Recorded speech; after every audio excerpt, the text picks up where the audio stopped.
샬롬. 네, 이렇게 하죠. 샬롬. 옆에 있는 분하고 샬롬 샬롬.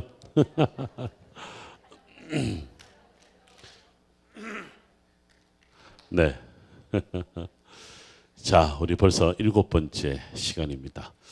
제가 금방 우리 올라오기 전에 목사님과 이제 제가 이렇게 교회에서 이렇게 강의를 풀로 이렇게 해보기는 참 처음인 것 같다. 보통 이렇게 토막토막 아니면 주제별로 이렇게 성경 공부를 하는데 우리는 구약 성경에서 신약 성경의 많은 부분들을 이야기를 하고 있잖아요. 그래서 학점을 줘야 되겠다. 학점을 줘야 되겠다. 그래서 보통 한 학기 이제 이 전공 필수는 3학점이거든요. 그래서 여러분들이 저는 그 수업에 가장 그 점수를 전혀 영향을 미치는 게 뭐냐면 출석입니다. 그러니까 공부는 못할 수도 있고 잘할 수도 있고 그렇죠. 또 잘하다가도 무슨 사정이 생겨서 못할 수도 있는데 수업 시간에 빠지는 것은 참 본인에게도 그리고 뭐 저에게도 쉽지 않은 그런 일들이더라고요. 근데 본인미경은 7번째까지 그렇게 꾸준하게 참여하는 분들이 있습니다. 끝까지 잘 참여하셔서 좋은 그런 결과 있기를 바랍니다. 이때 말하는 결과는 그 뭐 학점 점수 A, B, C, D가 아니라 여러분들에게 이렇게 충만함이 있어야 돼요. 뭐가 이번 기회에 구약 성경, 신약 성경 많은 부분에서 내가 이렇게 좀 더 똑똑해진 것 같다. 참 스마트해진 것 같다.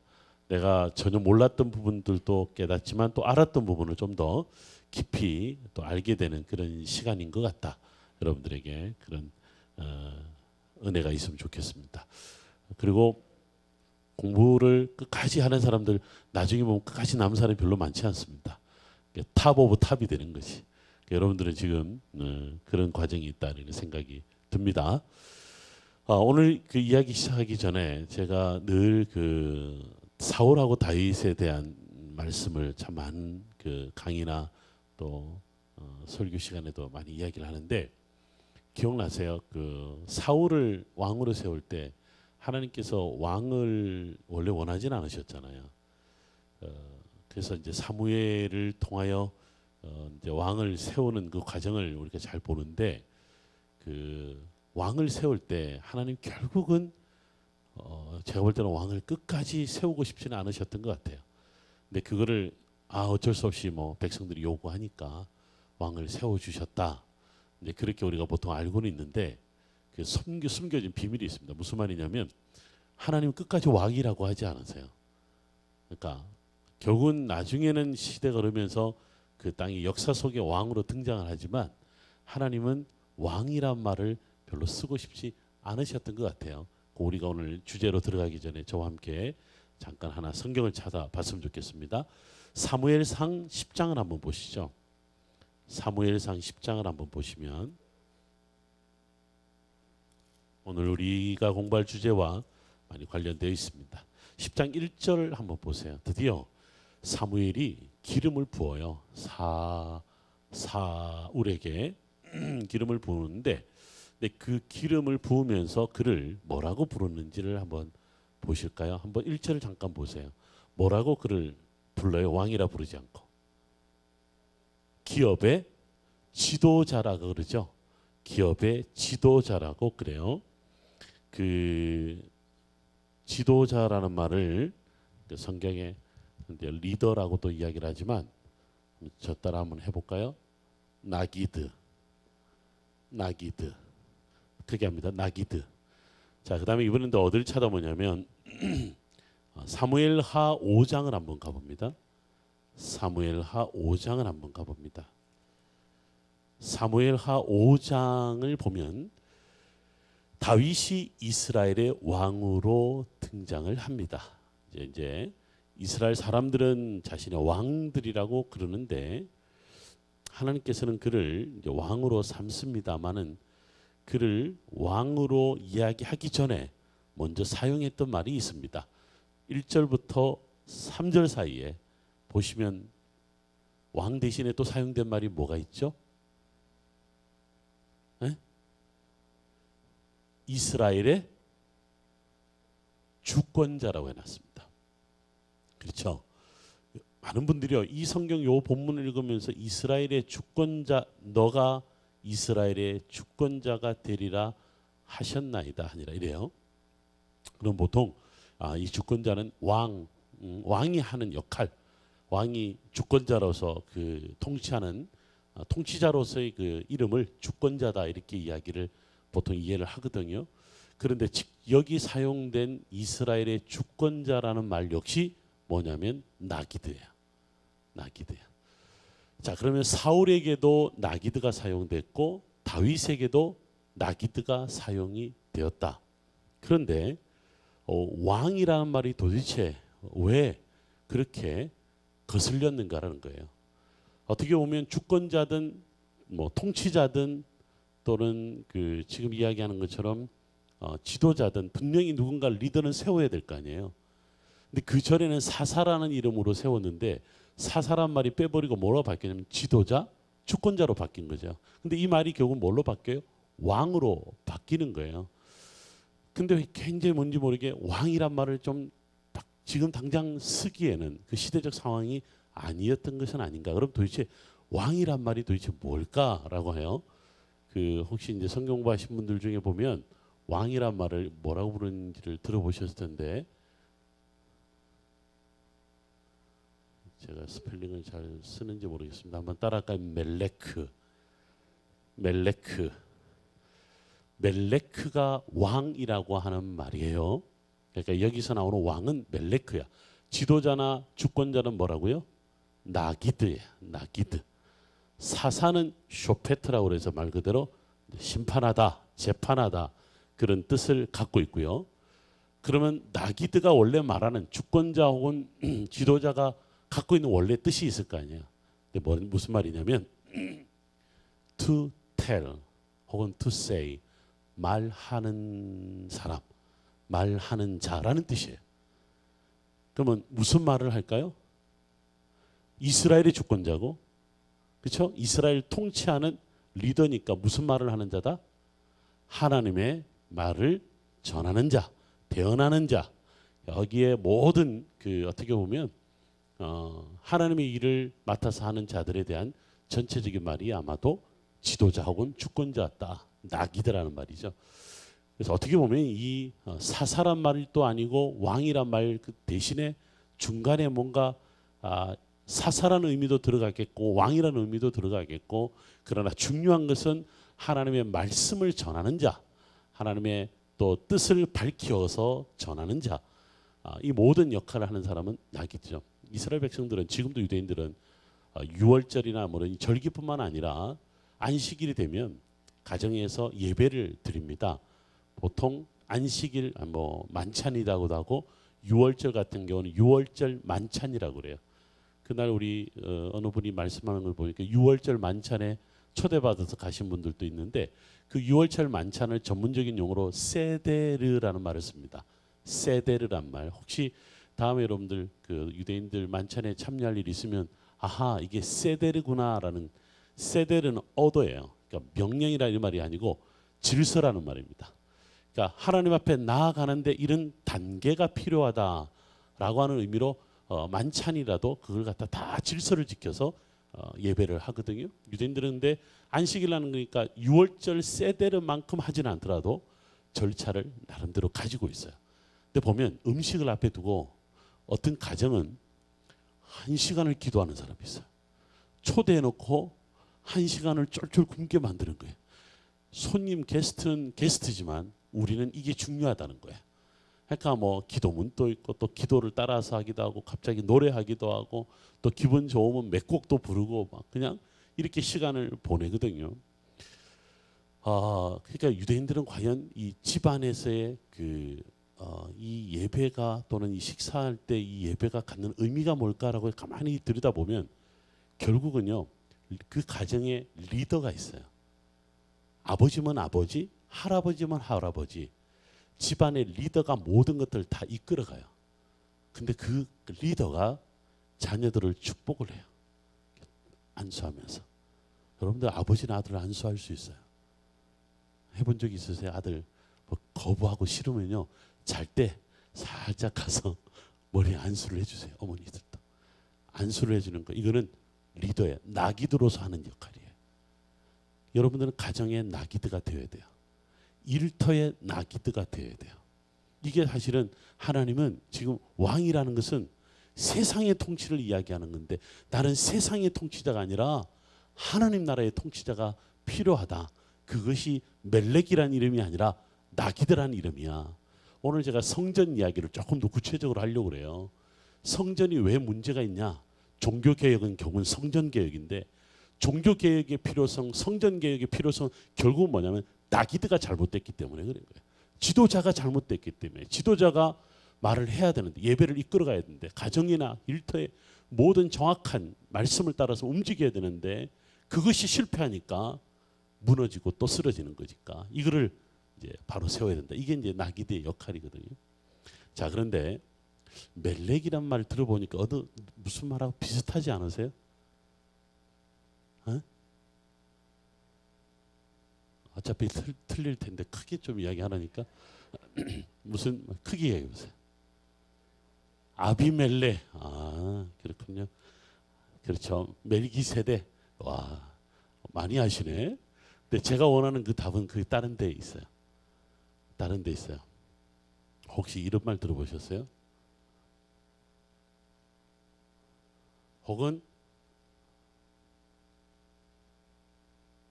이런 말 들어보셨어요? 몰렉 혹은 몰록. 어디서 들어보셨죠? 암몬의 신 이름이 몰렉이에요. 와, 성경 공부 진짜 제가 목사님한테 오늘 뭐라고 그러냐면 제가 오늘 이걸 하려고 하는데 좀 더 디테일하게 들어가면 졸지 않을까요? 힘들지 않을까요? 주시는 대로 하세요. 그러는데 좋습니다. 이스라엘이요 초기에 정착을 했을 때 12개 지파가 땅을 정착하고 앉아있을 때 이스라엘 제일 많이 괴롭혔던 첫 번째 이방 족속이 누구냐면 암몬이었어요. 암몬이 길르앗 산지를 차지하고 있어서 아주 비옥한 땅이거든요. 이스라엘이 잘 되는 꼴이 싫은 거라. 마치 그냥 굴러온 돌이 박힌 돌 빼는 것처럼 이거 그냥 늦게 온 놈들이 더 잘 살고 더 뭐 조직을 갖추고 막 잘 사는 것이 보기 싫은 거예요. 그래서 암몬이 하여튼 이스라엘을 그렇게 괴롭혔어요. 그 요단강 사이로. 한 번은 이런 일이 있었죠. 암몬의 나하스라고 하는 왕이 이스라엘을 쳐들어왔어요. 누구를 쳐들어왔냐면 길르앗 야베스 사람들을 쳐들어왔죠. 예, 여러분들 열왕기 미안합니다. 사무엘상 4장에 보면 그게 나와 있어. 막 쳐들어가는데 아직까지 나라가 제대로 갖춰져 있지도 않고 조직이 뭔가 이렇게 불분명하고 힘을 가지지 못한 이스라엘이니까 암몬이 들어올 때마다 번번이 실패하고 깨지고 쓰러지잖아요. 그래서 그때 길르앗 야베스 사람들이 그 암몬 왕 나하스에게, 나하스가 뜻이 뭐냐면 뱀이라는 뜻이에요. 뱀. 나하스에게 스톱! 우리에게 일주일만 시간 주라. 우리를 구원해 줄 사람이 있을지, 우리를 도와줄 사람이 있을지 이스라엘 전역에서 한번 찾아보겠다. 그 사람을 통해서 당신에게 한번 싸우도록 한번 해보도록 해주면 안 되겠니? 그러니까 나하스가 뱀이니까 지혜롭겠지. 니들에게 무슨 나와 대적할 사람이 있겠어? 한번 찾을 때면 한번 찾아봐. 그래서 찾은 사람이 누구예요? 사울인 거지. 사울이 나서서 여러분들 성경에 보면 준수한 자라, 힘이 있는 자라. 아마 시대에 좀 멋진 그런 리더였던 것 같아요. 그 사람이 나서서 무찔릅니다. 그래서 사람들이요, 사울이 암몬을 이겼단 말이지. 암몬의 왕 나하스라는 말은요, 여러분 뱀은 아시잖아요. 중동 지방의 지혜의 신이라. 지혜의 신이 뱀이에요. 지금도 중동 지방에 가면 건물을 짓거나 또는 예를 들면 건물뿐만 아니라 다양한 그 건물 형태를 지을 때 뱀을 그려넣는 게 많습니다. 뱀이 어떻게 보면 최고의 지혜의 신으로 나타나거든요. 자기 왕을 이겼어요. 근데 더 놀라운 것은 뭐냐면 몰록 신인 자기 신, 그들의 신을 이겨버린 거예요. 사울이라는 사람이 몰록을 이겼다. 이게 이스라엘 전역에 소문이 난 거예요. 그러면 저는 우리보다 더 뛰어난 몰록이다. 이 말이 변형돼서 뭘로 바뀐 줄 아세요? 멜렉이 된 거예요. 그래서 우리에게 멜렉을 주옵소서 이런 거예요. 몰렉보다 더한 멜렉을 주옵소서. 이것이 누구를 거슬리게 한 거예요? 하나님을 거슬리게 한 거예요. 사무엘을 거슬리게 한 거예요.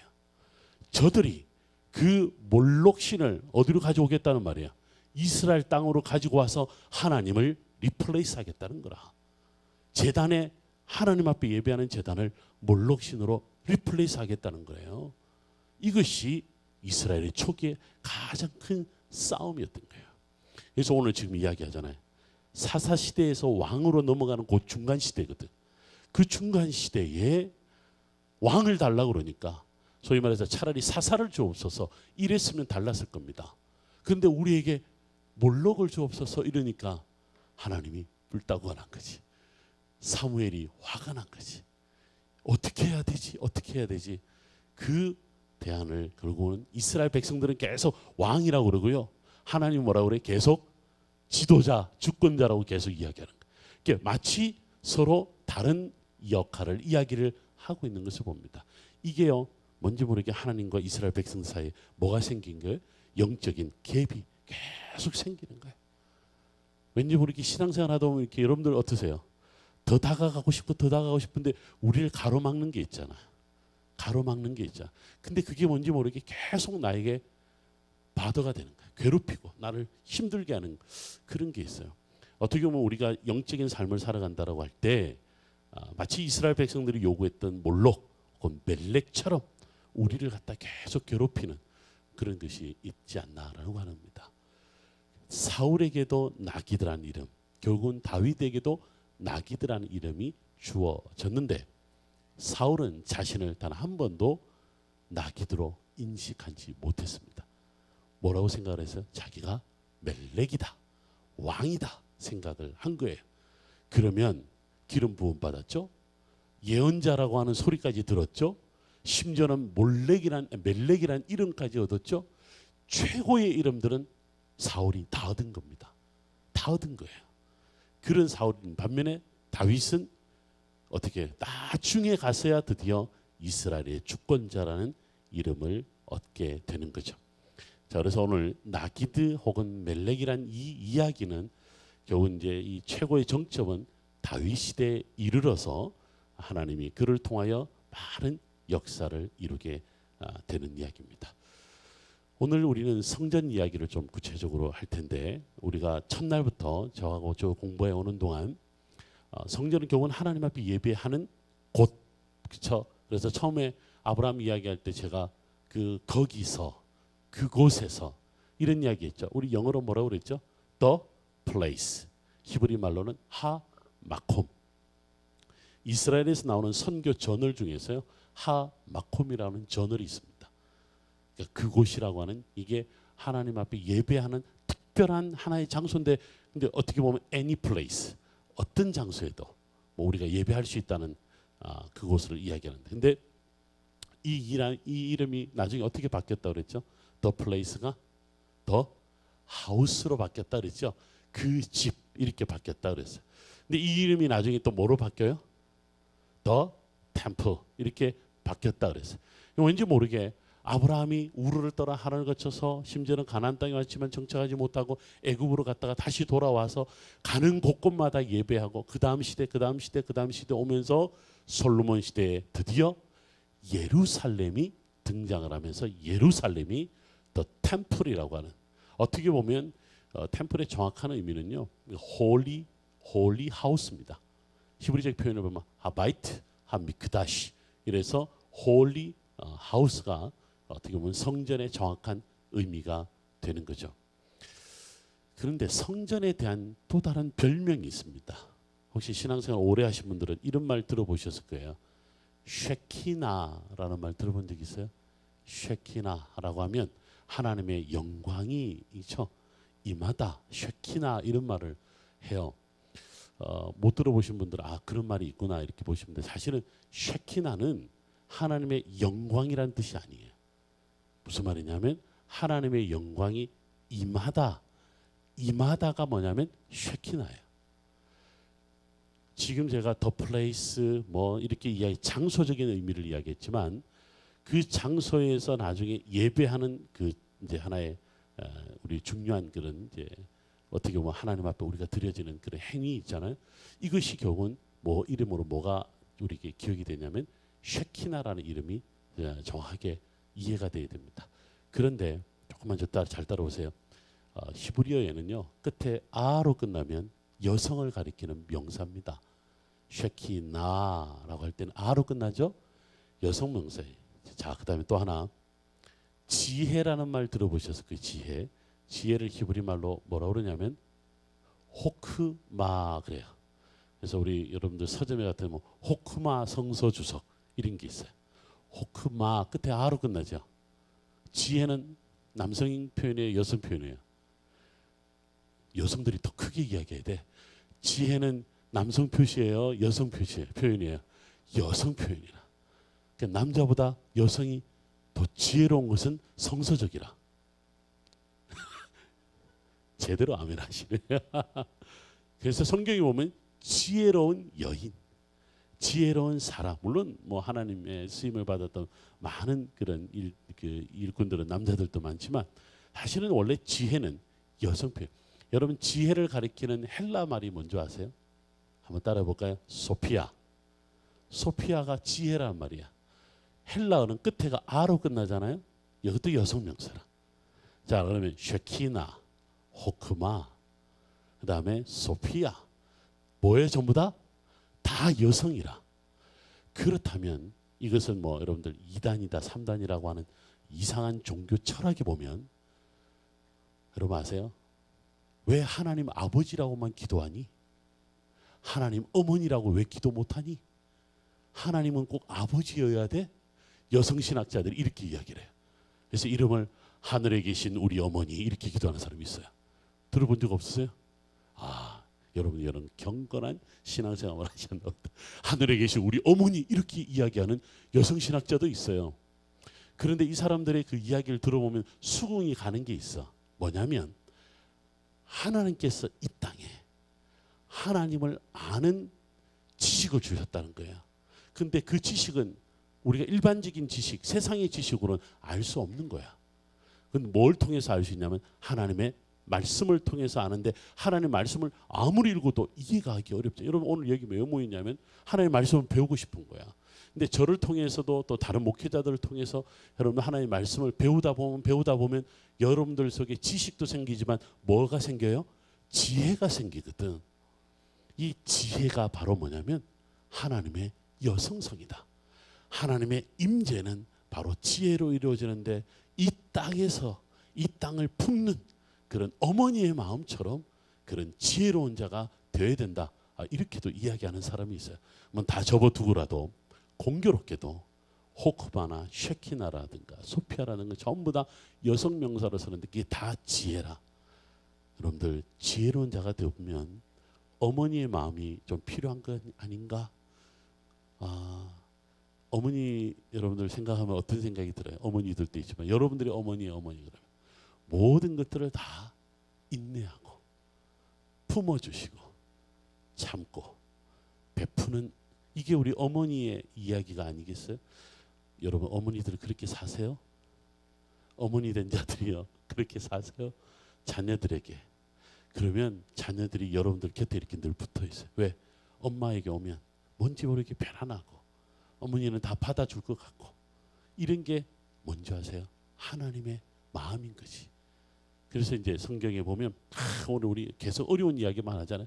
지켜야 될 법에 대한 이야기만 하잖아요. 이렇게 살아야 되는 이야기만 하잖아요. 그런데 지혜를 이야기할 때는 그렇지 않는 거예요.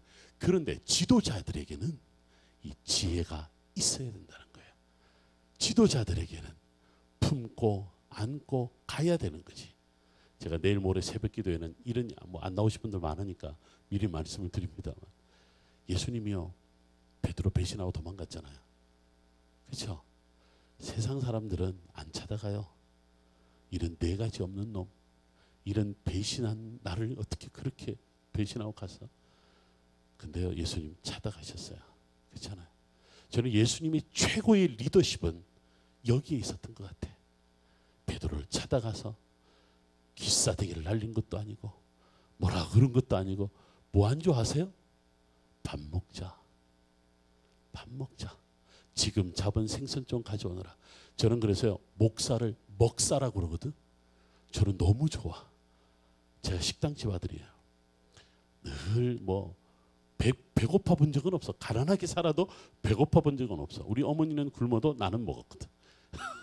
그래서 항상 요즘에는 이제 저는 저희 어머니가 누룽지밖에 모르는 줄 알았어요. 저희 어머니는 절대 고기 못 드시는 줄 알았어요. 아, 나는 못 먹어 하고 항상 저에게 이렇게 밀어주셔서 정말 저는 불효자였던 것을 나중에 알게 됐는데, 그래서 제가 나중에 교회를 개척을 하면 교회 이름을 오병이어 교회라고 할 거다. 오병이어. 우리 집에 누구든지 오면 다 그냥 먹을 거 마실 거 마음껏 나눠주는, 저희 어머니가 제 우리 본교회에 교인이 한 300명 모이는 교회인데 절반 이상을 다 전도했어요. 어떻게 전도한 줄 아세요? 식당을 하니까. 그 독신자 아파트 앞에 있는 식당이었거든요. 독신자 총각들이 혼자 있는 싱글들이 얼마나 많이 먹겠어요. 근데 까탈스럽게 밥 한 그릇에 1,000원 더 달라 그러고 반찬에 뭐 얼마나 더 달라 그런 게 없어요. 항상 뭐 마음대로 먹는 거예요. 그러니까 그리고 돈 없을 때도 있잖아요. 월급이 늦게 나오거나 뭐 밀리거나 이러면 언제든지 와서 먹어라. 언제든지 너희가 쉴 곳은 여기다. 이러니 사람들이 올 수밖에 없잖아요. 그래서 우리 어머니가 장사를 잘 하셨어요. 그래서 우리 아이들을 다, 당신 아이들을 다 박사도 만들고 전도사도 만들고 목사도 만들고 다 그걸로 공부시킨 거예요. 그런데 먹거리가 이렇게 중요한 줄을 몰랐거든요. 예수님이 베드로에게 찾아오셔서 야, 지금 잡은 생선 좀 가져오너라. 함께 먹자. 그리고 21장 17절에 보면 조반 먹은 후에 말을 하세요. 네가 나를 사랑하느냐? 아마 취했을 것 같아. 왜 목사님도 이렇게 먹여놓고 이야기를 시작하시지? 그러잖아요. 최고의 신방은 먹는 것 같아. 그래서 잘 먹는 교회가 부흥하는 교회인 줄 믿습니다. 오늘 그냥 우리 목사님 비롯해서 장로님들 나오셔서 막 의자 나르고 막 하는데 점심 때 맛있는 먹거리가 나온 거야. 떡국이 나온 거예요. 만두가 못 드셨죠? 여러분 집에서 드셨나? 교회 오니까 이런 은혜가 있더라고. 먹거리를 가만히 보니까 사모님 모든 거 다 준비하시고 권사님들, 전사님들 함께해서 다 준비하시는데 먹는 교회를 가보면요. 화기애애한 교회들이 대체적으로 교회가 부흥하는 모습인 것 같아. 잘 먹길 바랍니다. 잘 나누길 바랍니다. 그 이민교회는 특히 이제 저도 예루살렘에서 우리는 이민 사회가 아니에요. 예루살렘 다 유학생들이에요. 그러기는 한인 마켓이나 이게 뭐죠? 한인 식당이 전혀 없어요. 최고의 그래서 예배 끝나고 밥 먹는 시간에 최고의 음식이 뭔지 아세요? 신라면이야. 신라면이야. 제가 이제 24일 날 한국에 도착하면 25일 날 바로 이스라엘 간다고 그랬잖아요. 신라면 5박스 가져가야 돼. 예루살렘 교인들이 저를 기다리고 있어요. 내가 기다리겠어요? 신라면 기다리지. 아이들 신라면 쫙 갖고 와. 짜파게티 가져가면 정말 저는 안 봐요. 목사님 고맙습니다 그러고 그냥 바로 밤 12시에 끓여 먹어요. 대한항공 도착하는 시간이 밤에 도착하거든. 그럼 제 손에 들린 라면을 들고. 근데 이스라엘에 오는 사람들 중에 키부츠에 오는 청년들이 굉장히 많았어요. 키부츠라고 들어보셨을 텐데 거기 와서 발런티어로 일하면서 1년이든지 6개월이든지 그렇게 있어요. 그렇게 있다가 하는데 저희 교회가 그렇게 몇 명 모이지 않다가 라면으로 점심을 준 이후에 교회가 부흥하기 시작을 하는 거예요. 실제로요. 그래서 저는 원래 제가 말씀드린 식당집 아들이요. 예배 끝나고 나면 하여튼 우리 교회 대부분 다 여성교회 다 사모님들이라 그랬잖아요. 뭐든지 다 딴 거 여러분들 준비하지 마시고 김치와 라면만. 근데 거기는 배추가 잘 안 나오니까 양배추로 이렇게 김치를 담아서 풍성하게 하는 거예요. 내가 볼 때는 네 맛도 내 맛도 없지만 라면 맛에 김치를 담궈서 이렇게 먹는 거예요. 그리고 난 다음에 아이들을 데리고요. 예루살렘 시내를 다 데려갑니다. 그리고 가는 곳곳마다 제가 다 성경을 가르치죠. 그리고 그들은 또 키부츠로 돌아가서 한 주 동안 그리고 또 예배하고 이것만큼 참 좋은 것이 없다. 잘 먹여야 됩니다. 교회 올 때 여러분들 우리 교회가 돈이 아까워서 어떡하지? 그러지는 않겠지만 잘 먹여야 됩니다. 유학생 사회나 이민 사회는 먹는 것만큼 은혜를 나누는 게 없지 않나. 요즘 아틀란타는 잘 모르겠습니다만 최소한 예루살렘은 그렇습니다. 자, 그 다음에 또 하나가 있습니다. 여러분들 그 사무엘의 어머니가 누구죠? 한나죠. 한나가 뜻이 뭐냐면 하나님 안에 머물다, 그런 뜻도 있고요. 그 머물다라는 말 안에 은혜라는 말이 있어요.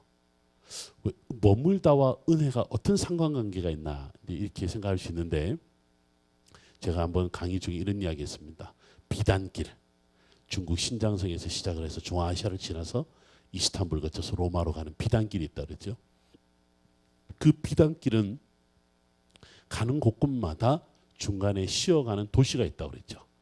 그 도시 이름이 뭐냐면 대부분 다 칸이라고 불렀다 그랬죠. K-H-A-N, 칸이라고 불렀어요. 근데 칸이라는 말은 황제라는 뜻도 있잖아요. 징기스칸, 무슨 칸, 무슨 칸. 우리는 뭐라고 불렀다 그랬죠?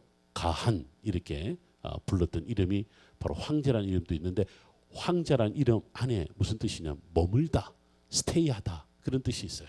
그러니까 황제는 모든 상인들이 지나가는 곳곳마다 머무는 장소를 꼭 만들어줬다는 거예요. 머물 때는 잠자고 먹고 마시고 거래하고 이런 것들이 칸의 역할이었습니다.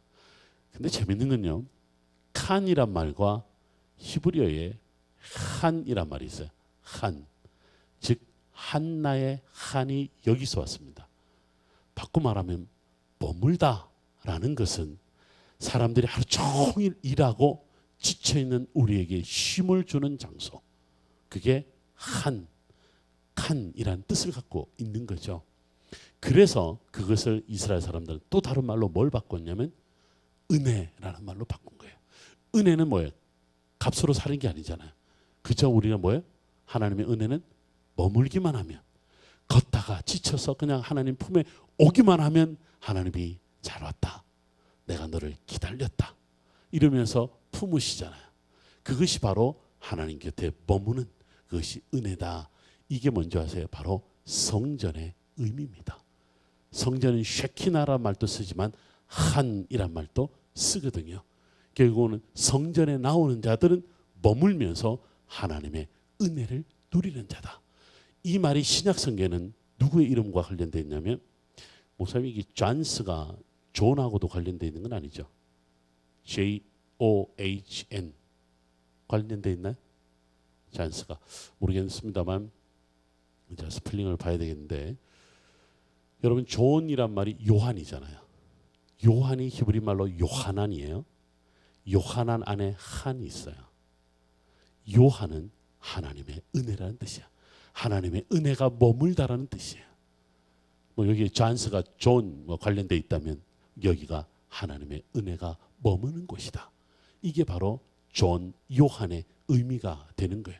어떻게 보면 건물이 성전인 것 같지만은 사실은 건물이 성전이 아니다라는 것을 우리가 알아야 되는 거죠. 뭐가 임한다? 하나님의 영광이 임하고 그곳에 지혜가 있고 무엇보다도 하나님의 은혜가 있는 곳이 성전이 갖는 의미이다. 근데 여러분들 이런 말 했잖아요. 제가 성전은 예수 그리스도가 성전인데 예수 그리스도가 머무는 곳이라면 다 성전이다, 이런 이야기 했잖아요. 그래서 저는 늘 가르치기를 일터가 성전입니다. 공부하는 곳이 성전입니다. 그곳에서 주를 만나고 주께 기도하고 주님의 은혜가 임한다면 그곳이 성전입니다. 이런 이야기를 제가 여러분들께 계속 반복을 했습니다.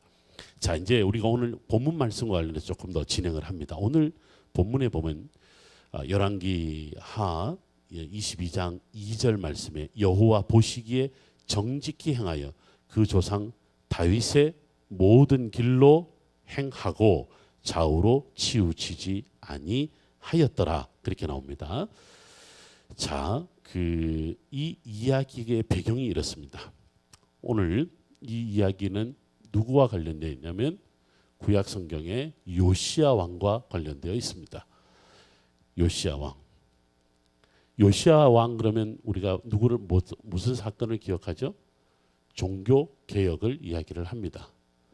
종교 개혁하면 요시야보다 먼저 했던 사람이 있어요. 한 100년 앞당겨서. 누구죠? 히스기야입니다. 히스기야.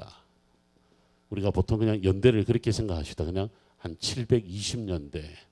요시야는 한 600, 정확히 말하면 622년이라고 그러는데 한 620년 이렇게 잡으면 100년을 거쳐서 두 번의 종교 개혁이 일어납니다. 자, 종교 개혁이 일어날 때 이야기를 다시 한번 봅시다. 열왕기하 18장을 봅니다. 종교 개혁이 일어날 때 어떤 일이 발생했는지를 한번 봅니다. 열왕기하 18장을 한번 봅니다. 오늘 우리가 22장을 봤다면 조금만 앞에 보면 18장 3절에 한번 보세요. 다 같이 한번 읽어볼까요? 시작. 히스기야가 그의 조상 다윗의 모든 행위와 같이 여호와 보시기에 정직하게 행하여 이렇게 나옵니다. 자, 우리도 오늘 보니까 여호와 보시기에 정직히 행하여 이렇게 나오는데, 자, 그러면 종교 개혁이 일어나는 그 주체였던 진정한 나기드였던 이 히스기야나 요시야 왕의 공통점이 뭐냐면 누구와 닮았다? 누구와 같다? 다윗과 같다. 다윗이 어떻게 행했다는 거죠? 정직하게 행했다. 이런 말을 가리킵니다. 그 6절을 한번 볼까요? 18장 6절. 6절을 보면 이렇게 나옵니다. 곧 그가 여호와께 뭐하여? 연합하여 그에게서 떠나지 아니하고 여호와께서 모세에게 명령하신 계명을 지켰더라. 제일 중요한 건 여기서는요. 그에게서 떠나지 아니하고가 중요합니다. 자, 떠나지 아니하고라는 말은 좌우로 치우치지 않는 말과 똑같은 겁니다. 7절 말씀 다시 한번 볼까요?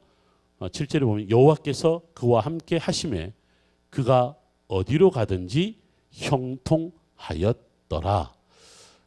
어디로 가든지 형통하였더라는 말은요. 제일 먼저 사용된 인물은 누구냐면 누군지 아세요? 저기 아브라함, 이삭, 야곱 이렇게 나올 때 야곱 아시죠?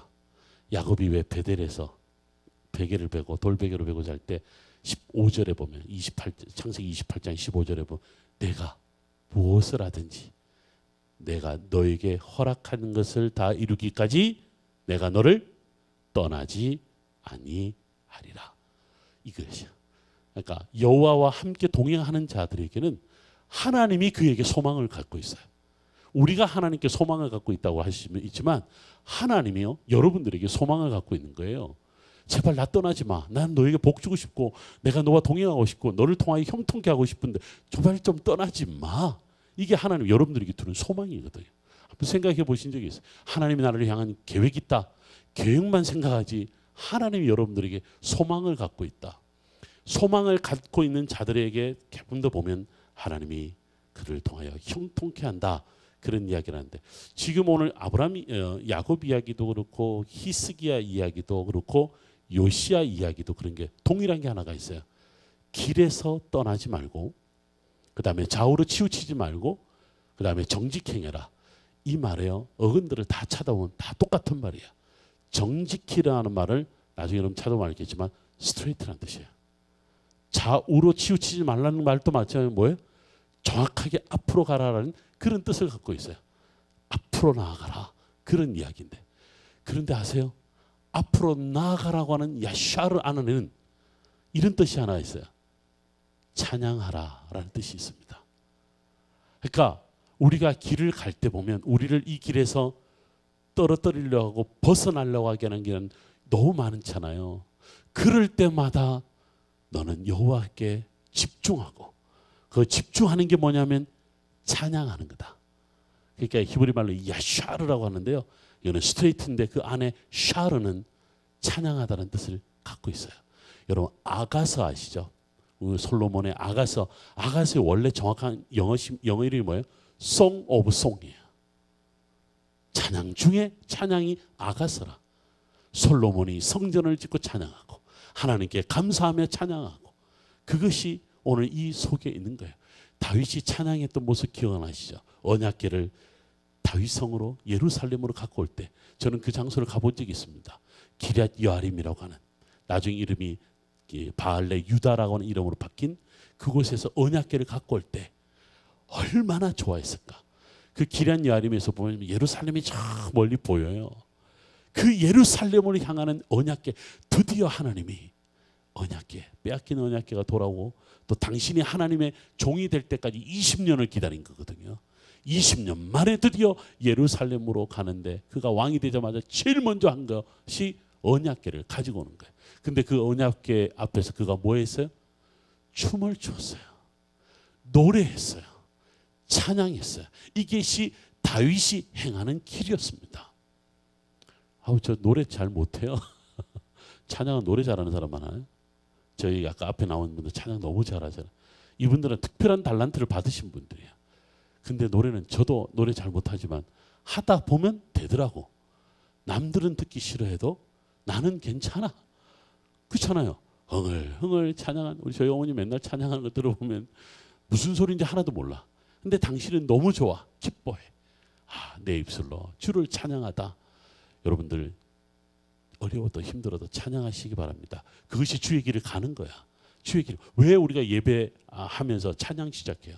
주의 길을 가겠습니다라고 하는 의미와 똑같은 거예요. 그 찬양하며 기도하겠습니다 하는 것 똑같은 거예요. 그러니까 뭐냐면 성전개혁, 종교개혁이 일어나면서 이 사람들에게 다윗처럼 정직히 행해라, 좌우로 치우치지 말라는 그 의미는 뭐냐면 찬양하면서 하나님께 포커스를 둬라. 성전 건물이 중요한 게 아니라 너희 속에 하나님의 마음이 있어서 하나님과 동행하면 얼마나 좋겠니? 라고 하는 그런 의미를 가지고 있습니다. 이제 우리가 조금 이제 어려운 내용으로 좀 들어가려면 우리 한번 영상 띄워주실래요? 자, 이제 또 하나의 성전 이야기로 들어갈 겁니다.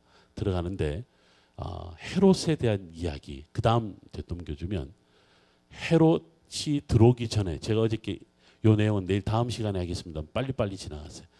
자, 이제 이 자료는 제가 목사님께 다 드리고 갈 거예요. 여러분들 듣기만 잘 들으시면 됩니다. 구약과 신약의 중간 시대예요. 구약과 신약 중간 시대에 역시 그들에게 어려움은 성전에 회파당하고 성전 예배가 타락하고 성전을 떠나는 많은 일들이 발생을 해요. 여러분들 제가 이런 이야기를 했습니다. 내일 아침에 제가 수가성 이야기를 할 텐데 수가성 이야기를 하면서 사마리아 이야기를 할 거예요. 여러분 사마리아 그러면 부정적인 이미지가 있잖아요. 근데 왜 부정적인 이미지가 사마리아에게 우리 남겨져 있죠? 누구 때문에? 아합 때문에요. 사실은 아합이 아버지인 오므리가 원래 수도를 다른 데 있다가 디르사라는 곳에 있다가 사마리아로 옮겼어요. 그러면서 사마리아가 북이스라엘의 수도가 됐거든요. 근데 사마리아라는 말이 왜 생겼냐면 성경에 보면 이 아합의 아버지 오므리가 땅을 사는데 누구에게서 사냐면 세멜에게서 샀다 그래요. 세멜이 뭐냐면 바로 쉐메르, 사마리아, 쇼므론의 어근이 돼요. 그래서 세멜에게서 사마리아란 말이 생겼다라고 성경학자들은 이야기를 하는데, 근데 여러분 세멜이든 사마리아든 뜻이 뭐냐면요, 지키다, 보호하다. 영어로 요즘으로 말하면 컨서버티브예요. 굉장히 보수적인 그런 의미인 땅인 거라. 땅도 워낙 요새 같은 지역이어서 누구도 접근하기 어려운 그런 의미를 갖고 있는, 사마리아란 말이 나쁜 의미가 아니에요. 나쁜 의미가 아닌 그 장소가 나쁜 놈이 사용한 거지. 그래서 나쁜 땅이 되어버린 거지. 그 땅의 주인이 누구냐에 따라서 좋은 땅이 나쁜 땅이 되는가 봐요. 그런데 정말 나쁜 땅이 된 것은 그 시대가 아니에요. 언제냐? 바로 헬라 시대야. 알렉산더 대왕이 들어오고 난 다음에, 그리고 알렉산더 대왕이 죽고 난 다음에 본격적으로 여러분들 뭐 이 시대는 이제 여러분들 들어봤던 바벨론이나 아수르나 바사, 페르시아 이 시대하고 전혀 상관없어요. 완전히 헬라 문명이 들어오게 돼. 전혀 다른 문명이 들어오게 된 거예요. 지금까지는 동쪽에서 들어왔거든. 메소포타미아에서 들어왔거든요. 이제부터는 뭐에 들어오면 지중해 바다에서 들어오는 거라. 그러니까 전혀 다른 신을 경험하게 되는 거죠. 여러분들 그런 이제 느낌을 가지고 여러분들 이 성경 이야기로 들어가야 돼요. 이미 에스라 느헤미야 시대부터 헬라 문명이 직접적으로 들어오다가 나중에 알렉산더가 주전 332년, 323년에 죽었다는데 325년에 알렉산더가 예루살렘을 점령했거든요. 예루살렘에 딱 점령하고 헬라 사람들이 딱 들어가 보니까 유대인들이요, 아주 지독해요. 예루살렘 성전 그냥 목숨보다 귀하게요. 그것 때문에 통치가 안 돼. 그래서 알렉산더 대왕을 비롯한 총독들이 뭐 했냐면 사마리아에다가 예루살렘과 똑같은 성전을 지어요. 그 산 이름이 뭐냐면 그리심산이라. 기억나시죠? 그리심산이 어떤 축복의 산이다. 축복과 저주를 설명할 때 6개 지파를 갖다가 그리심산에 세우고 그렇게 이야기를 했잖아요. 그 그리심산에다가 성전을 만들어요. 그 그리심산이 바로 사마리아 땅이거든. 헬라가 들어오면서 이스라엘 땅은 두 개의 축으로 대립하게 돼요. 예루살렘과 사마리아가. 심지어는 나중에 총독들이 들어오면 예루살렘의 총독, 사마리아의 총독 따로 두게 돼요. 이미 에스라 느헤미야 시대부터 그런 일이 발생을 했거든요. 느헤미야가 와서 에스라가 와서 성전을 막 지으려고 할 때 누가 반대하고 누가 방해를 했어요? 사마리아의 산발랏이라고 하는 사람이 반대하잖아요. 이미 그때부터 이 두 축이 굉장한 갈등을 일으켜요. 이것이 사마리아에 대한 부정적인 의미가 딱 들어오게 되는데 그리심산에 지금도 남아있어요. 이번 여름에 오면 갈 수 있을지도 모르는데 거기에 그리심산에 사마리아 재단이 지금도 발견이 되어 있어요. 더 놀라운 것은 한때 기네스북에도 올랐는데 사마리아 사람들이 아직도 살아 있습니다. 그 종족이. 인구가 한 400에서 500명 되는 사람들이 살고 있고 그 사람들은 자기끼리만 결혼을 해요. 그래서 이제 유전자적으로 문제가 좀 있기도 한데 사마리아 사람들이 아직도 남아있는 거예요. 놀랍지 않으세요? 그 옛날에 그 시대에 사마리아에 대한 이미지가 갖고 있는 저는 그래서 사마리아 지역 갈 때마다 깜짝깜짝 놀래요. 야, 성경이 목사인 저도 성사학자인 저도 성경이 진짜 사실이네. 어떻게 이 사람들이 여전히 있는 거지? 눈으로 직접 보는 거잖아요. 너무 더 놀라운 건 뭔지 아세요? 예루살렘에서 가장 최고의 예배는 성전이 6월절 예배거든요. 사마리아에서도 6월절 예배를 드렸었어요. 예루살렘을 대신하는 거니까. 근데 지금 이 사마리아 사람들이 지금도 그 6월절 예배를 드려요. 놀라운 것은 성경이 스톱된 게 아니에요. 계속 진행되고 있는 거야. 그러니까 여전히 지금도 사마리아와 예루살렘은 대립적 관계예요. 놀라운 사실은. 근데 이것이 거슬러 올라가면 어디까지 가냐면 헬라 시대까지 가는 거예요. 알렉산더 대왕이 죽고 난 다음에요. 어제 잠깐 설명드린 것처럼 그 엄청난 여러분 오늘날 헬라, 그리스 위에 마게도냐, 발칸 반도를 중심으로 하는 그 지역들. 그다음에 오스만 터키가 닿았을 때 오늘날 모든 터키 지역. 그다음에 이라크, 이란까지는 안 가더라도 이라크, 그다음에 시리아, 요르단, 레바논, 이스라엘 밑에 이집트까지 이 지역을 이 사람들이 전부 다 다스립니다. 특히 밑에 3사 리시마 카산드라고 하는 사람들은 더 나갑니다. 어디까지 가면 인도까지 갑니다. 엄청난 지역들을 헬라가 먹어버린 거예요. 엄청난 지역. 그러고 난 다음에 우리 다음 장면 보면 자 여기서부터 중요합니다. 주전 175년 아까 프톨레미 셀류커스라고 하는 왕조가 있는데 그 중에 셀류커스 왕조 중에 시리아를 수도로 딱 잡고 있었는데 한때 왕이었던 안티오쿠스 4세입니다. 정확하게 말하면 여러분 안티오쿠스라는 이름 때문에 안디옥이라는 이름하고 똑같아요.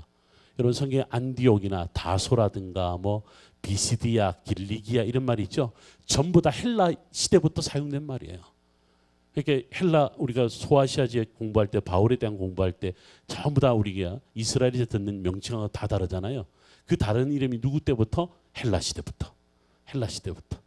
안티오쿠스 4세 이름이 에피파네스입니다. 에피파네스는 헬라의 신의 현현이라는 뜻을 갖고 있는데 이 사람이요 유대인들을 얼마나 박해하는지 모릅니다. 근데 왜 유대인들만 불쌍하게 왜 맨날 유대인들만 박해하냐 그러는데 유대인들이 사실은 좀 독해요. 주들이 좀 독해요. 인종차별 발언 아닙니다. 어제 첼시 팬들이 뭐 인종차별 발언해서 뭐 파리에서 난리가 났습니다만 좀 독해요. 독한 사람은 독한인데 이 독한 것 때문에 맨날 이 지도자들은 통치자들은 머리가 아팠나 봐. 한 번은 안티오코스 에피파네스가요. 프톨레미와 전쟁을 벌였어요. 프톨레미의 수도였던 알렉산드리아로 쳐들어갔는데 예루살렘에서 어떤 소문이 나면 안티오쿠스 4세가 이집트 공격하다 죽었대. 유대인들이 소문을 낸 거야. 근데 죽었대 하는 소리가 안티오쿠스에 또 소리가 들렸네. 돌아오는 길에 예루살렘을 초토화시켜버려요. 초토화시켜버리는데 예루살렘 성전 안에 있는 성전 기물을 다 가져가 버려요. 그런데 또 뭐 했냐면 그 옆에다가 주피터 신전을 만들어 버렸어. 이 사람들이. 그러니까 유대인들이 뭐 난리가 난 거예요. 근데 뭐 어떻게 에피파네스가 굉장한 폭력자거든. 그래서 잘 들으세요. 성서학자들은요. 여러분들 이상하게 듣지 마세요. 성경학자들은 비평적인 성경학자들은 다니엘서가 바로 이때 기록되었다라고 보는 거예요. 다니엘이 굉장한 핍박을 당하죠. 느부갓네살 왕에게 풀무에 막 넘겨져. 그게 바로 느부갓네살은 바로 안티오코스 에피파네스 4세다. 그 다음에 다니엘은 유대인들을 상징하는 말이다. 이런 이야기를 혹시 들어본 적이 있을 거예요. 그래서 보면 우리 신약 성경의 묵시록은 뭐죠? 요한 계시록이죠. 구약 성경의 묵시록은 뭐예요? 다니엘서예요. 그래서 구약 성경이 제일 마지막 책이 뭐냐면 다니엘서다 이렇게 보는 거예요. 언제 시대? 바로 이 시대라고 성경학자들은 이야기하기도 해요. 그만큼 고통스러운 시기가 바로 이때였거든. 근데 유대인들이 항상 그렇게 당하고만 또 있지 않지. 여러분 보시면 저 나오는 167년 마카비 가문이 반란을 시작했다. 미국도 뭐 농구와 또 야구의 나라 아니겠어요? 이스라엘은 농구와 축구의 나라입니다. 물론 한 번도 우승을 해본 적은 없지만 올림픽에 나와본 적은 없지만 완전 광적입니다. 근데 유럽 챔프를 유일하게 하는 그 경기가 뭐냐면 농구입니다. 이스라엘 농구팀의 최고의 팀은 유럽 챔프 중에 마카비 텔라비브라는 팀이 있습니다. 농구 좋아하시는 분들은 알 거예요. 이 마카비라는 이름이 바로 여기서 나옵니다. 여러분들 구약 성경과 신약 성경 우리 개신교 성경에는 없지만 캐톨릭 성경에 보면 마카베오 서라는 게 책이 있어요. 우리는 외경이라고 이야기하거든요. 그 마카베오 상서 하서가 마카비서하고 똑같은 말이에요. 마카비 집안이야. 패밀리 이름이에요. 이 사람들이 안티오코스 에피파네스가 주전 175년 성전을 파괴하니까 우리가 어떻게 이 성전을 그냥 빼앗기고 회파당할 수 있느냐 하면서 경건한 운동을 중심으로 반란이 일어나게 됩니다. 이것이 바로 장소가 어디냐 모디인이라고 하는 곳이고 그 지역의 제사장이 반란을 일으킨 거예요. 여기 보니까 제가 바리새파가 만들어졌다 그래 나오죠. 이때에 바로 이때에 여러분 잘 아는 사두개파, 바리새파, 에셈파가 등장을 합니다. 신약 성경에 바리새파, 사두개파 많이 나오잖아요. 이 사람들이 시작이 언제냐면 바로 주전 167년 마카비 혁명이 일어났을 때 생겨난 사람들이에요. 이때부터 분파가 나눠지기 시작을 하는 거죠. 그 다음에 이 마카비 반란이 결국은 성공을 합니다. 언제? 주전 164년에. 요한복음 10장에 보면요. 예수님께서 한번 찾아보시죠. 요한복음 10장을 한번 찾아보세요. 여러분들이 성경 많이 읽는데 이게 왜 여기에 나오지 할 때가 있어요. 요한복음 10장 22절을 한번 보세요. 요한복음 10장 22절에 보면 다 같이 한번 읽어볼까요? 예루살렘에 수전절이 이르니 때는 겨울이라. 수전절이라는 말은 우리 표현이고요. 수전절이 유대인들 명절에 아마 미국에 사니까 다 잘 아실 거예요. 하누카라고 들어보셨어요? 하누카. 유대인들이 12월 달에 찾아오는 하누카라는 절기가 있어요. 바로 이 하누카가 수전절이야. 지금 여러분 우리 작년 이제 12월 달에 우리는 막 그냥 성탄절 준비할 때 주이시들은 하누카라고 하는 절기를 보내요. 이게 바로 수전절이에요. 그러니까 마카비 혁명이 승리하면서 성전을 되찾아요. 그러니까 성전을 되찾아 수축했다라는 말이 수전이에요. 그것을 기념하는 절기가 바로 하누카입니다. 하누카 때 왜 유대인들을 왜 이렇게 촛불을 밝혀요? 그걸 촛대를 뭐라고 그러냐면 하누키아라 그래. 여러분 이 정도 상식을 알아놓으면 주이시더라고 혹시 비즈니스를 하시다가 뭐 혹시라도 이렇게 집안에 가면 하누카? 이거는 하누키아네? 하누카는 마카비 반란이지. 리볼트 오브 마카비안. 바로 이것이 주전 164년에 있었지. 야 너희들은 그것을 통해 성전을 되찾았지 않니? 유대인들에게는요. 이 마카비 혁명이 왜 중요하냐면 164년이죠. 63년에 보면 폼페이라고 하는 사람이 등장하죠. 폼페이가 로마 장군이잖아요. 로마 시대가 오기 전까지 164년부터 63년 100년 동안 이스라엘 역사상이요. 유일하게 어떻게 보면 다윗과 사울 이 시대 말고 유일하게 단 한 번도 남의 나라에 외세의 침략 없이 독립적으로 자기 나라를 다스린 시기가 100년이에요. 이것을 이 마카비 집안이 만든 왕조를 하스모니안 왕조다 이렇게 불러요. 나중에 엄청난 문제를 만들어내요. 이 문제가 바로 신약 성서 시대, 예수님 시대에 바로 테로 시대로 넘어가긴 하지만 그러나 자기들은 좋았어. 우리만의 잔치, 우리만의 나라, 우리만의 모든 것들을 마음대로 자기들이 휘저었던 시기가 바로 이 100년이었습니다.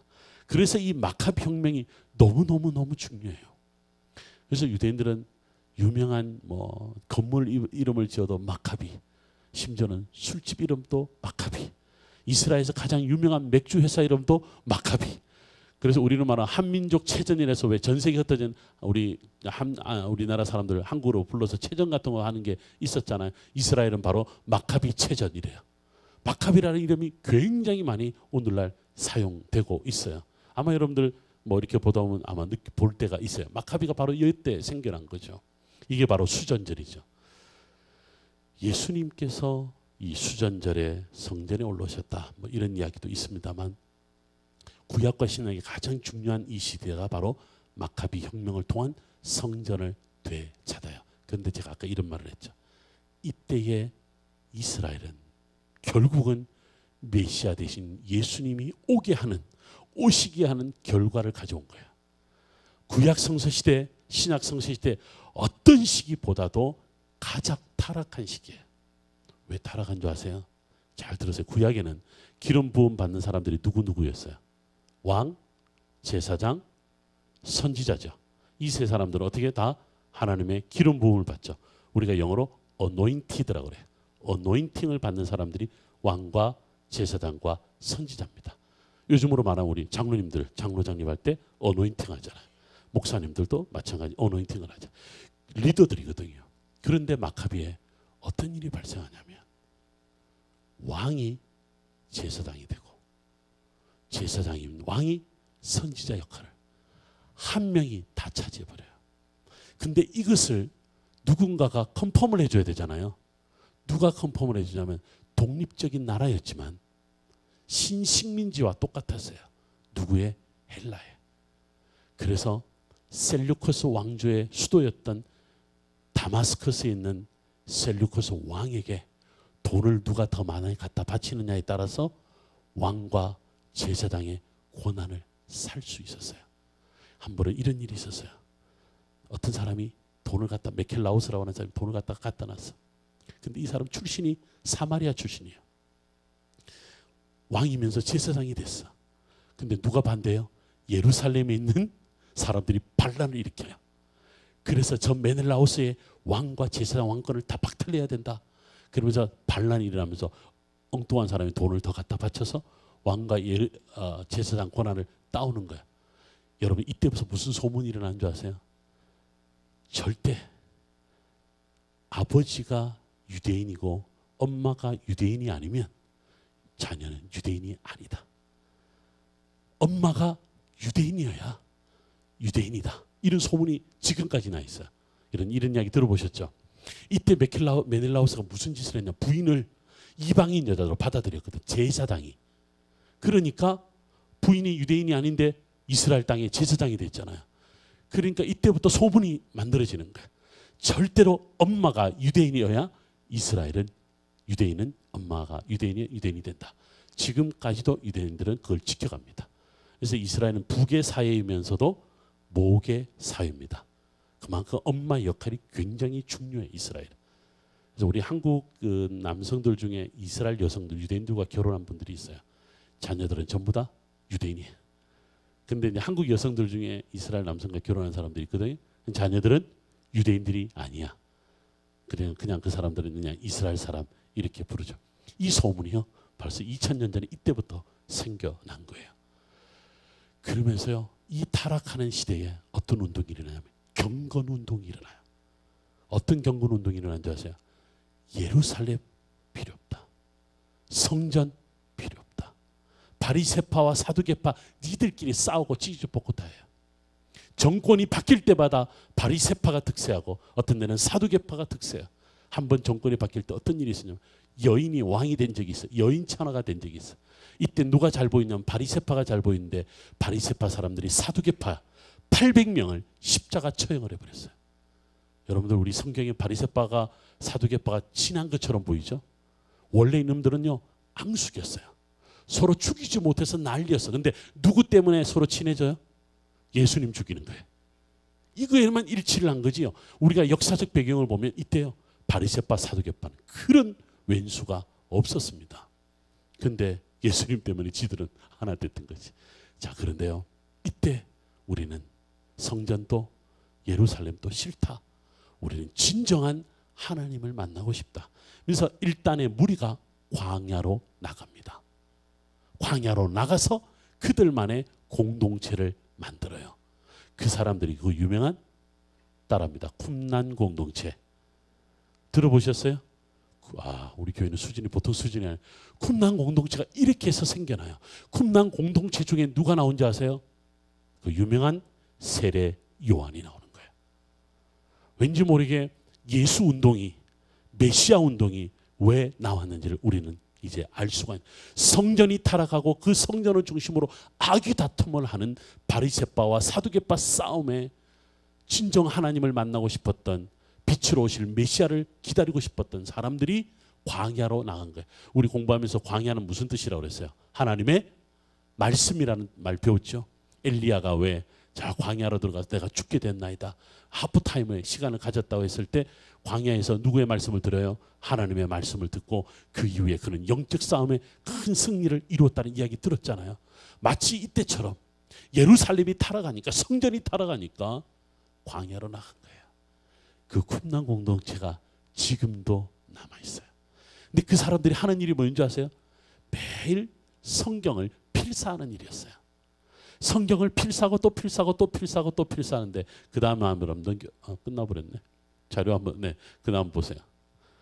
여러분 보세요. 이제 쭉 이야기가 나오는데 여기는 쿰난 공동체 이야기는, 요거는 제가 내일부터 이제 또 우리 들어가면 이제 보겠습니다만, 헤롯이라는 사람이 등장해도 이제 드디어 쿰난 공동체라는 사람들이 등장합니다. 오늘은 제가 이 쿰난 공동체 이야기로 마무리를 하려고 합니다. 저는 쿰난 공동체 그 지역을 갈 때마다요. 저는 이제 이스라엘에서 석사를 하나 더 했는데 쿰난 공동체에 대한 걸 갖고 석사 논문을 하나 썼습니다.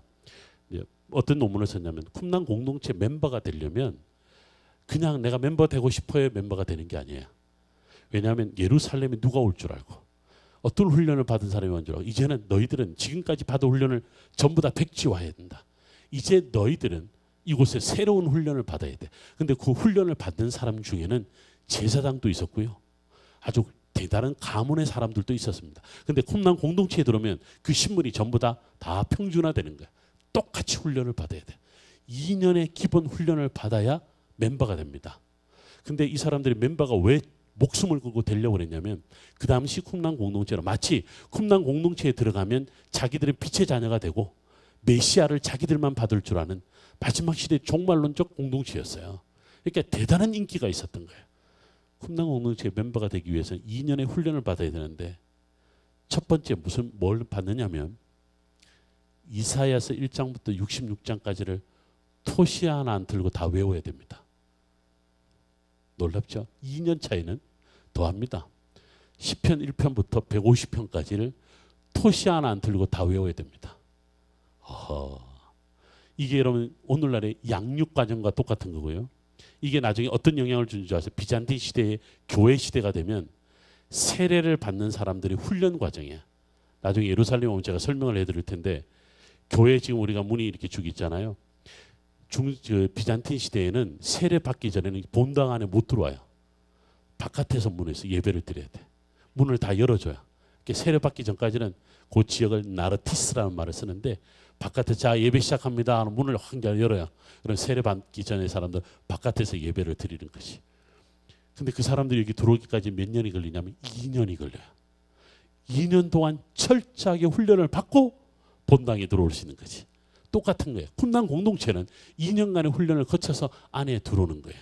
근데 제 논문은 뭐였냐면, 쿰난 공동체에서 훈련을 받는 사람들 중에 잘못을 하는 사람들이 있어요. 그러니까 뭐냐면 들어와도 쫓겨나는 사람들이 있더라고요. 근데 저는 뭐에 관심이 있냐면, 왜 쫓겨나냐? 쫓겨나기 전에 혹시 다른 페널티가 있지 않나? 근데 가만히 보니까 진짜 페널티가 있어요. 그래서 제가 뭐라고 정했냐면 페널티 코드라고 하는 논문 제목을 정해서 했는데, 제가 다 분석을 해보니까요. 잘못을 저질렀을 때 어떤 페널티를 받느냐면 치사하게 먹는 양을 줄여요. 보통 먹는 양의 4분의 1로 줄여요. 근데 그것도 보면 한 달, 석 달, 6개월씩 줄여요. 근데 이게 계속 점수가 쌓이잖아요. 아예 익스펠 당하는 거야. 쫓겨나는 거야. 그럼 빛의 자녀였다가 뭘로 바뀌어요? 어둠의 자녀가 되는 거야. 굉장히 무서웠어요, 이 사람들한테. 근데 왜 치사하게 먹는 양을 줄였을까? 근데요, 그 발굴한 고고학적 흔적을 보니까 놀라운 것은 먹고 난 다음에 바로 그 장소에서 말씀을 들어요. 심지어는 말씀을 듣고 그 장소에서 함께 식사를 해요. 쿰란 공동체 멤버의 그 공동체를 가리키는 말이 있어요. 야하드라고 그래. 야하드가 투게더, 함께라는 뜻이에요. 함께 먹고 함께 말씀을 읽고 함께 메시아를 소망한다는 그런 뜻을 갖고 있어요. 근데 쿰란 공동체는 야, 이제는 너희가 바리새파나 사두개파 그런 영향을 다 버려라. 이제는 새로운 공동체로서 새로운 비전을 가져야 되는데 이 비전의 가장 중요한 건 뭐냐면 함께 하는 거다. 여기에는 제사장도 배운 자도 없는 자도 다 함께 하나님의 말씀으로 하나 되는 거다. 여러분들 놀라지 마세요. 탈무드 얼마나 많은 내용인지 몰라요. 그 중에 가장 중요한 파트가 그릇에 관한 게 있어요. 유대인들 6월절이 되면 아시죠? 누룩을 없앤다고 해서 집안에 있는 그릇을 전부 다 이때 교체를 하든지 다 깨버립니다. 6월절 때 찾아오기 전에. 그래서 우리 이스라엘에 오래 유학한 사람들은요, 집집마다 오래된 것들이 하나씩 있습니다. 보면 어디서 이게 생겼어요 이래요. 이게 말이야 6월절 때 자전거로 한 바퀴 돌면 한 건 올려. 다 가구도 심지어는 바꿔요. 그때 뭐 집안에 있는 중요한 것들을 다 바꿔요. 실제로 이 사람들이 가난한 사람들을 위해서 길거리에 다 내놓아요. 먹는 것도 내놔요. 그럼 그것을 다 우리는 얻어오는 거지 뭐. 얼마나 고마워요. 그렇게 했었는데 실제로 그만큼 유대인들은 그릇에 관한 것을 철저하게 하는데 그 그릇에 관한 것이 언제부터 시작됐냐? 쿰란에서 사용된 거예요. 여러분 유대인들 가정을 가본 적이 있어요? 싱크대가 반드시 2개예요. 2개인데 하나는 사용 안 해. 그냥 가만히 놔둬. 언제 사용하냐면 안식일 때만 사용해. 조금 잘 사는 사람들은 주방이 2개예요. 그러니까 보통 안에 주방을 사용하다가 6월절이나 또는 안식일이 되면 바깥에 있는 주방을 사용해. 왜? 거룩한 장소, 거룩한 깨끗한 그릇, 이것을 특별히 구분을 해요. 먹는 거 코셔라고 여러분들 이야기하죠. 코셔 레스토랑. 유대인들이 가끔 대한항공 타면 대한항공 직원들이 골치 아파해. 왜냐하면 타기 전에 코셔 음식을 신청하고 타거든. 근데 유대인들이 코셔 음식 네 맛도 없고 내 맛도 없고 특히 고기 맛은 정말 맛이 피를 다 빼버리니까 정말 맛이 없어요. 코셔 중에 제일 힘든 게 뭔지 아세요? 우리 한국 사람들 식사하고 나면 고기를 먹고 나면 꼭 뭘 마셔요? 커피를 마시잖아요. 유대인들은 커피를 못 마시게 하잖아. 유제품과 고기 제품을 같이 못 두게 합니다. 그걸 갖다 떨어뜨려 놔요. 그래서 보면 어느 집에 가면 고기 먹는 집이 있고 또 베지테리언처럼 먹는 집들이 딱 나눠져요. 근데 보통 고기를 먹고 커피를 마시는데 우유를 마시는데 몇 시간 정도 탈무드에서 가르치면 6시간이 지나야 돼요. 근데 저하고 아주 절친한 친구 하나는 바로 마셔. 내가 놀리지. 너는 주 아니지. 우리 이런 말 아세요? 내가 복음에 의하면. 이런 말도 내가 내 기준에 맞춘 복음이면 내가 복음에 의하면 나는 2분이면 돼 이래 자기. 그래서 유대인들이 막 자기 마음대로 웃으면서 이렇게 율법을 어기는 사람도 많은데 철저해요. 고셔야 돼. 그게 언제부터 생겨났냐? 쿰란 공동체. 철저하게 나눠요. 그만큼 세상과 구분하고 더러운 것과 구분하고 어둠의 세력과 구분하는 이 운동이 놀라지 마세요. 세례 요한을 비롯한 초기 그리스도교 공동체로 발견하게 됩니다. 이것이 이 안에 살았던 사람들의 이야기가 사도행전에 나오는 초대 교회의 모습을 이뤄요. 함께 나누고 함께 쉐어링하고 하는 이야기 나오잖아요. 이것이 쿰란 공동체의 삶과 똑같이 나타나요.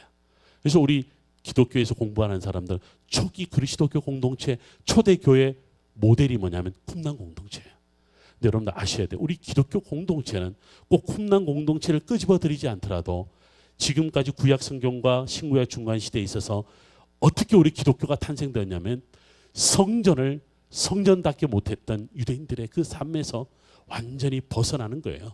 광야로 들어갔던 쿰난 공동체처럼 하나님의 말씀과 경건한 삶과 메시아를 기다리며 빛의 자녀로 살아가는 게 기독교의 시작입니다.